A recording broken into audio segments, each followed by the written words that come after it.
Judges chapter 14. Samson went down to Timnah, and saw a woman in Timnah of the daughters of the Philistines.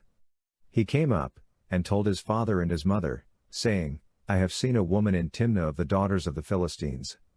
Now therefore get her for me as my wife. Then his father and his mother said to him, Isn't there a woman among your brother's daughters, or among all my people, that you go to take a wife of the uncircumcised Philistines? Samson said to his father, Get her for me, for she pleases me well. But his father and his mother didn't know that it was of Yahweh, for he sought an occasion against the Philistines. Now at that time the Philistines ruled over Israel. Then Samson went down to Timnah with his father and his mother, and came to the vineyards of Timnah, and behold, a young lion roared at him. Yahweh's Spirit came mightily on him, and he tore him as he would have torn a young goat with his bare hands, but he didn't tell his father or his mother what he had done. He went down and talked with the woman, and she pleased Samson well. After a while he returned to take her, and he went over to see the carcass of the lion, and behold, there was a swarm of bees in the body of the lion, and honey. He took it into his hands, and went on, eating as he went. He came to his father and mother and gave to them, and they ate, but he didn't tell them that he had taken the honey out of the lion's body. His father went down to the woman, and Samson made a feast there, for the young men used to do so. When they saw him, they brought 30 companions to be with him. Samson said to them, Let me tell you a riddle now.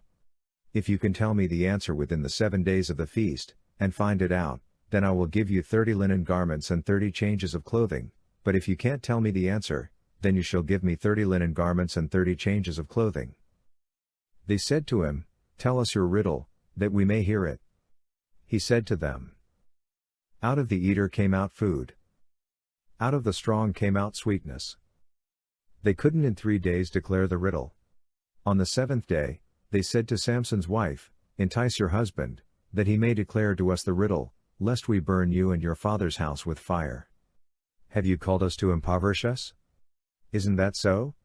Samson's wife wept before him, and said, You just hate me, and don't love me. You've told a riddle to the children of my people, and haven't told it to me. He said to her, Behold, I haven't told my father or my mother, so why should I tell you?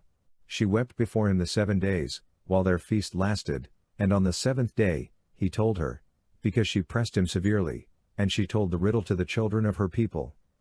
The men of the city said to him on the 7th day before the sun went down, What is sweeter than honey? What is stronger than a lion? He said to them, If you hadn't plowed with my heifer, you wouldn't have found out my riddle. Yahweh's Spirit came mightily on him, and he went down to Ashkelon and struck 30 men of them. He took their plunder, then gave the changes of clothing to those who declared the riddle. His anger burned, and he went up to his father's house. But Samson's wife was given to his companion, who had been his friend.